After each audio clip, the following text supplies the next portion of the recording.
राणा सांगा महाराणा संग्राम सिंह उदयपुर में सिसोदिया राजपूत राजवंश के राजा थे तथा राणा रायमल के सबसे छोटे पुत्र थे।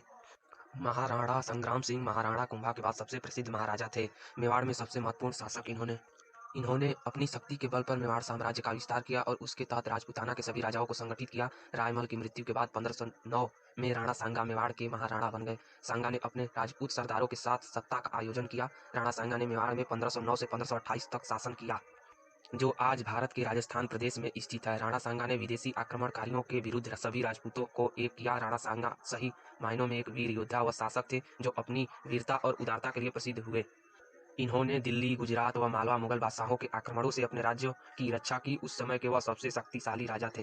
फरवरी 1527 ईस्वी में खानवा के युद्ध से पूर्व बयान के युद्ध में राणा सांगा ने मुगल सम्राट बाबर की सेना को परास्त कर बयान का किला जीता। खानवा की लड़ाई में हसन खां मेवाती राणा जी के सेनापति थे। युद्ध में राणा सांगा के कहने पर राजपूत राजाओं ने पाती पेरवन परंपरा का निर्वाह किया। बयान के युद्ध के पश्चात 16 मार्च 1527 ईस्वी में खानवा के मैदान में राणा सांगा 80 घाव लगने के बाद भी लड़ते रहे।